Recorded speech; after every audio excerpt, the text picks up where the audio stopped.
বাসের সামনে দিয়ে দৌড়ে আপনার মেশিন পরিচালনা করবেন।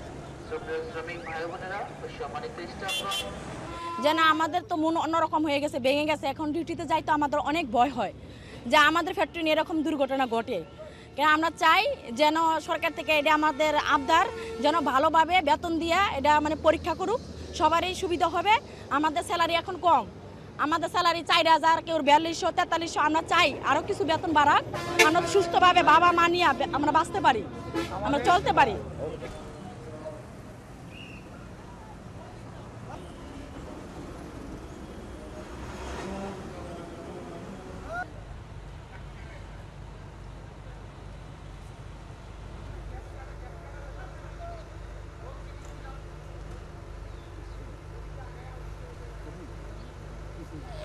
আমি রানা বিলাসের একটা অপারেটর। আমি সুইংয়ে কাজ করি সি লাইনে।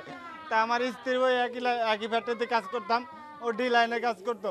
তো এই ঘটনার পরে আমি 4 দিন পরে ফেরত আসি। আইসা হাসপাতালে ঢুকি, হাসপাতাল থেকে আমি ফেরত পেয়ে দিয়ে আমার বউ নাই।